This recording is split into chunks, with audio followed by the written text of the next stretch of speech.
Share sponsor Yeshiva Saram Yakoshom Labas Yitzchok. We're holding Bobakama Dafam Ches. This is a re-recording of the shir that was given on Shabbos. We're starting Daf Nun Zayin with base in the bottom, the two dots. The Gemara says, "Noflu leginom v'nenes v'shalos mashenenes." If the animal fell into a garden and enjoyed, you pay mashenenes. You don't pay the full damage. You just pay mashenenes, what she enjoyed, which we learned earlier. That's 2/3 according to one mandala.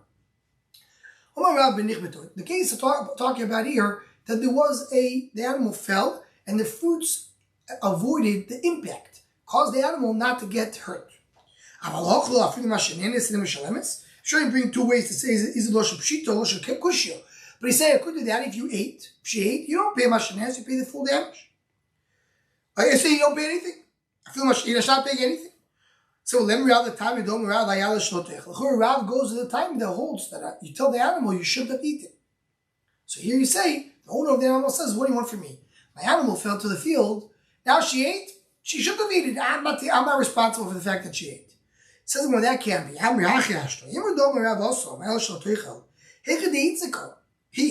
Only when she got hurt. She got hurt. The owner of the fruit could say, why did she eat? I'm not paying for the fact that she got damaged. But to tell her that she goes damage somebody else, say, a person has an animal, the animal eats them, it's our responsibility, that we don't say. And this goes back to what Tais said in the beginning of Masechta. There's a difference between getting hurt and hurting others. Getting hurt, to come in damage, there is some conditions for it to work. But if you damage others, you're responsible. Says going back to what did Rav say? Going back to Chesed Dalef. Lo yibay kamer, meaning the same. Not only lo yibay ochel b'shalos mashenenes. If she ate, that she has to pay. Of course, if she ate, she is damaging. But if she got hurt, she got saved by the fruits from the impact. She fell and she ate the fruits. Maybe say the owner of the field saved the animal. That's called Mavriach Hari Minichsei Chaveru. What does Mavriach Hari Minichsei Chaveru mean? Literal meaning is someone who chases a lion away from the field of his friend. And he tells the lion, go away. You should not pay even Mashenenes. Say when a person is Mavriach Hari, you don't have to pay. You don't pay him. Kamashwa. Chiddush is that you don't say that. Why don't we say that? So Mavriach Hari Minichsei Chaveru midaito. Mavriach Hari Minichsei Chaveru. You do it on your own volition. He agrees to do it. He chases the lion on his own volition. That's you don't pay. He's not in his own volition. He doesn't lose any money. He just chases the lion. Here's the pseudo. So Tais explains over here, these two things are not connected. There are two different cases. There's two cases. One case, he did midas, even if he paid for it. The second din is, if he didn't do midas, he was forced to do it, so then it has to be no pseudo. Two different mavriach. And here the Gemara says, Mimonavshah. Here did he do midas? No, he did midas, he have a pseudo. So then you don't say mavriach harim. Torah brings the question in many places we find that a person who does something for his friend to save his friend, he does that, you do pay him. We're going to see later. Person goes, saves the aved of his friend, you pay him money. Why is this here different? Sisters, the reason it's different, because here we're talking about something which is not for sure going to happen. A regular mavriach hari means the damage is not certain. It may happen, may not. I see a lion, maybe the lion will come, maybe not. By us also, we don't know if the animal will be damaged or not. Just in case. Then you say you don't pay. But when the damage is certain, then you say you do have to pay. Other Yeshiva had different ways to explain that, but let's remain with this. What happened that she fell? She slipped in her urine. Her friend pushed her. Her friend pushed her. So of course, if she slipped in her urine, it's not his fault. The one who says that she slipped in the urine, if she was pushed by a friend, it's a pshia. The owner has to pay the full thing. You should have gone one by one. Why did you put two animals so close to each other where one pushes the other? If she ate in that one garden. She went from one garden to another garden. Then she pays the full azek. In other words, what here in this case, you're not paying the full damage because it's not the fault of the owner. The animal fell into the field, so she pays only mashenanis, 2/3 of the value. But once the animal left the garden, went to another garden, now you should take out the animal away. Even if she went from garden to garden the entire day. Until she leaves and comes back and the owner knows it. Meaning, as long as the shit is field, the owner is now responsible. What's shot? So we should explain the shita. The responsibility of the owner is to be shomer on the animal. That's his responsibility. Here, the original shmir wasn't his fault because she slipped. Now to take her out, that's our responsibility. As the Gemara said at the beginning of this parak, what is the responsibility of shein and regel? Ubir, v'shilach. He needs to be his own peula. Shmir pchusa is enough. So once you take, he's exempt. He was not his fault. The shmira. Now that she's going and eating through the field and he's not taking her out, that's not part of his responsibility. And according to the it can be the entire day. It's not a problem. Unless she goes out, now he's again responsible to guard it. Don't tell him when she left, and the owner knows she left, and she came back, and the owner knew she came back. And once she left, even if she came back, and the owner did not know she came back, he can say, I didn't know she was able to get into that field. He's still responsible. My time, once she learned how to get into this field, whenever she's getting away, she'll go to that field. Once she's learned that there's food in that field, she'll be able to figure out to get in there. So now it's responsibility. So even though usually it's hard for the animal to get into the field, in a normal case, it wouldn't be choishish. This animal is able to penetrate and get into the field. But once she was there already once, now you have to be responsible. Part of the minimum shvir is to make sure she doesn't have a way or access to get to this field. So when she went down normally, she pays what she damaged. If she didn't fall. What about if she went down normally, but then she gave birth, and the water of the birth, that caused the damage.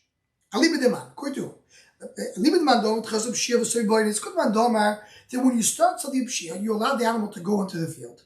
Even though in the end it was Boinis, because I'm not supposed to know that she's going to give birth exactly when she's there. Yes. Because of course you have. It says when you start the Pshia, you had Boinis, you potter. What do you see over here? Here, start with Pshia, the animal went to the field. But it damaged with birth. So that's Pshia, that's Oinus. Maybe you're potter. Or deal, maybe not. Here it's a full thing Pshia. Why? Because he saw that the animal was about to give birth, he should have guarded with the base, be careful with her. Take her. In other words, in this case, you can't say I didn't know she's giving birth. She was pregnant. You knew she's giving birth. You didn't know that moment. That's not an excuse. So you started Pshia by allowing her to go into the field, and you ended the Pshia because she gave birth, which you expected. So maybe you're responsible. Of course, we're not sure about that. According to Adomar, that says Tchilas of Pshia, the Seir Boin is potter, and the word stays with the Tik. Says the word Kitzam Mishalemes Mashizik. How do you value Mashizik? You know what I mean? How do you know that you don't value? Mishnah said you value based on the field. You don't just take the fruits and say what the fruits are worth. And as we'll see in this moment, because then the damager loses. Fruits in the market are expensive. But if I sell a field and I'm just missing a few fruits in it, then the value they lost was very little. You know what I mean? How do you know that? You don't value based on the fruit themselves. You mevar in another field. You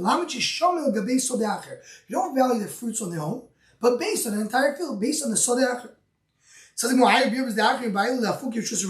It's coming to exclude Rishus Rabim. We saw before that if she didn't Rishus Rabim, you put.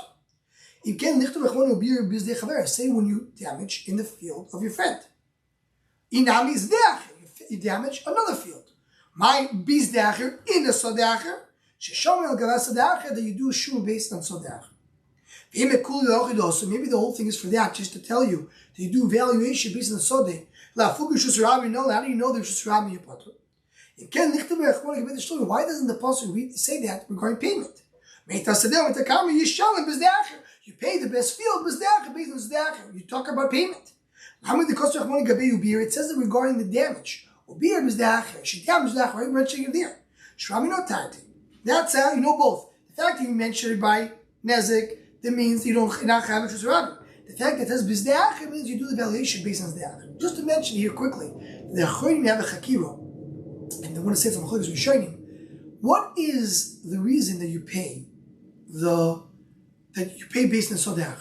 If the Pshat is, it's a valuation. I don't pay what it is, I pay multiple times based on that. Or the Pshat is that the Torah is now looking at it that you damage fruits. The Torah is looking that you damage the field. You didn't damage fruits, you damaged the field. How did you damage the field? You took a little bit of fruits out of it. My nefkamina. What nefkamina is, the Chodim bring, what happens if the fruits that he ate belong to one person and the field belongs to somebody else? So if you say damage the field, here he didn't damage the field, he just damaged fruits. But if you say it's a valuation, you do multiplication to the valuation always. The Chakir of the Chodim very near to the Sugya, and in many places we'll see where this is fitting. Let's go on. It says the Gemara. Hey Cheshimin, how do you value it? You do a seya times 60. Which is half a seya, 60 times that, meaning half the measurement of Ravas. What does it mean? So here you have the big Machlokas Rashi Tosis. And just to mention in short, Rashi learns that you do two things. You do two valuations. If the animal ate a fruit, the fruit is expensive. So I do the fruit based on a seya. Seya is a garden. Then you do the garden based on 60 gardens. The seya based on 60 seya. So you do it twice. First of all, you value what is the value of 60 seya. So one seya can be $100. 60 seya can be altogether $600. So then it's much less per garden. So first of all, you do what is 60 seya. Based on that, you know what is one seya.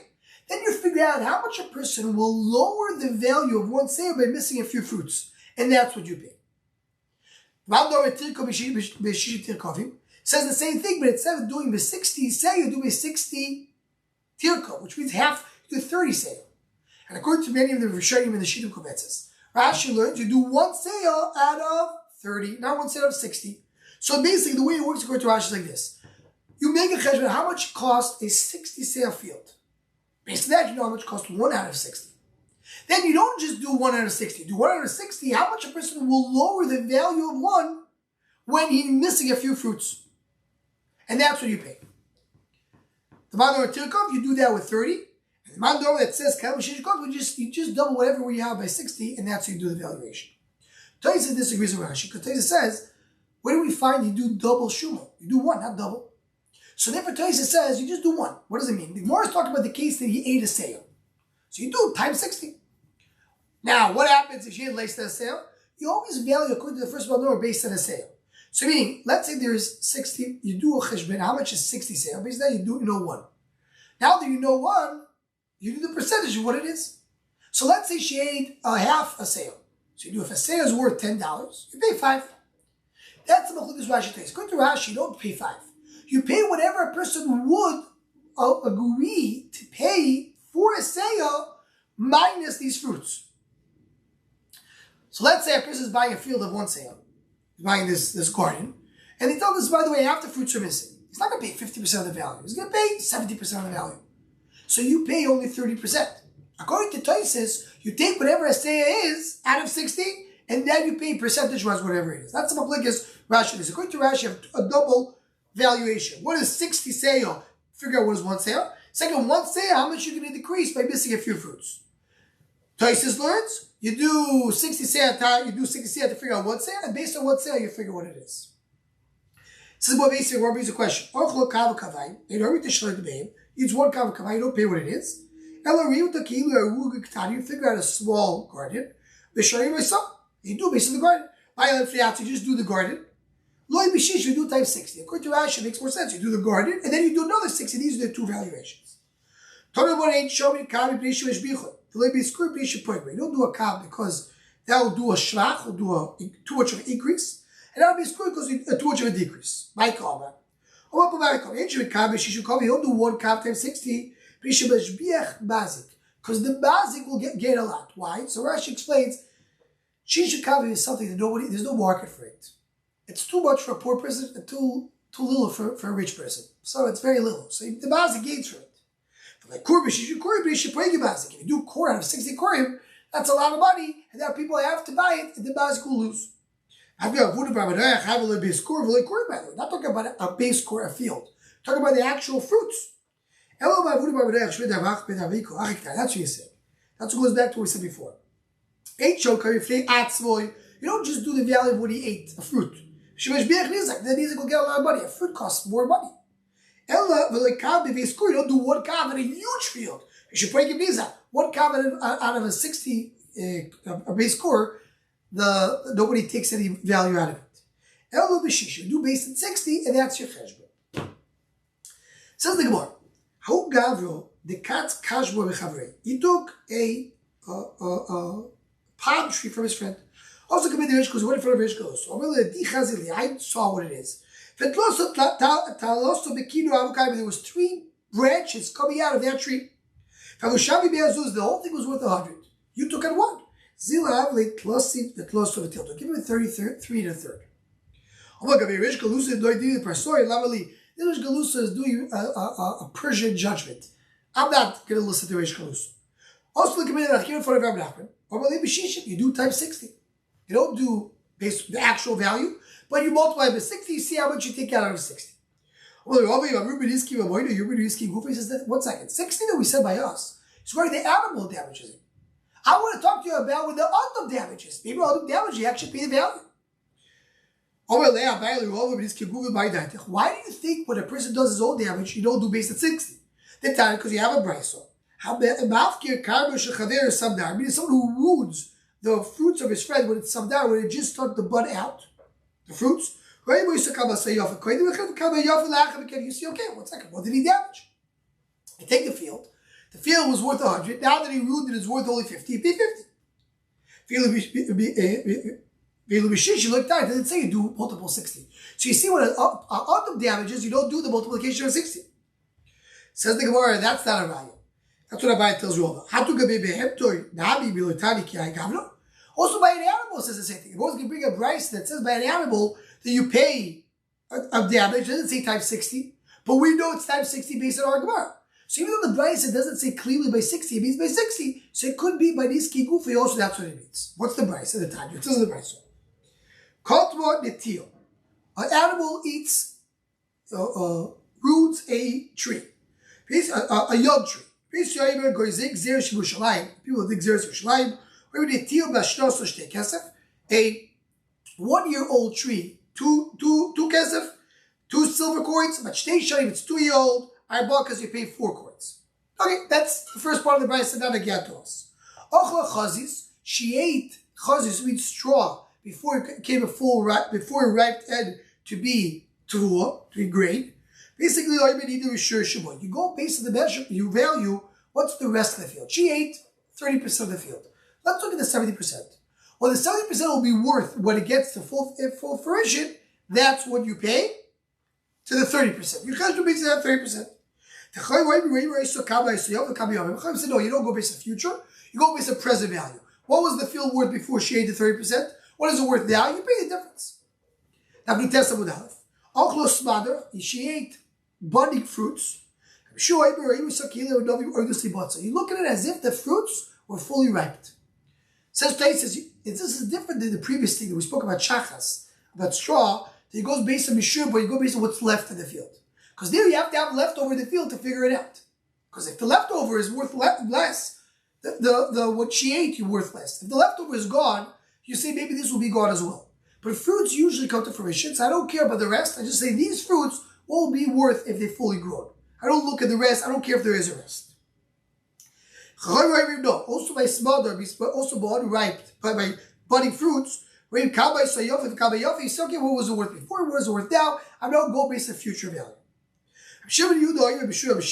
They say that you go based on the current, whatever the value is. She ate the branches of the shoots of grapes or of figs, and she didn't eat the fruits themselves, before the fruits even grew. What she ate by already unripe fruits, And then you see based on the future value what they will be when they're fully ripe. And he's not mentioning over here smothers, whether it be just budding fruits, which the Gemara is going to address later in this moment. So the Gemara brings different valuations. We talk about shachas. So machlek is do you go based on the mishur shaboy, or you see what the value is right now. You have fruits, unripe fruits, or budding fruits. Do you go based on the current value? You go based on the future, not based on the mishur, based on the actual fruits. Different machlek is but the chacham say you go based on the current value. We see what it was worth and what it's worth now. For the Ketani Mishir didn't say times 60, but we just learned in our sug, in our sug you have to do times 60 to multiply by 60. What do you have to say? It means the Shishi, even though they did not say it. Hachanai Bishishi also here says Abaya to Ravo. When we talk about an Adam who ruined the tree, it doesn't mean you do the valuation based on the tree, you do based on 60, even though it doesn't say it, it means it. And there's no raya that we don't do by 60. So Rish Galuso told us you do the actual value. Rava disagreed and said you do by 60. Rish Galuso said you do the actual value. Rav said no, that's a miski. By this gufoy, maybe you have to do by 60 as well. So in Rava we have a Bryce that says not like that. The Bryce doesn't say it. The fact the Bryce doesn't say 60 doesn't mean you don't multiply by 60. And as we get to the end of the Amud, we'll see what the word paskins in the case of Rish Galuso.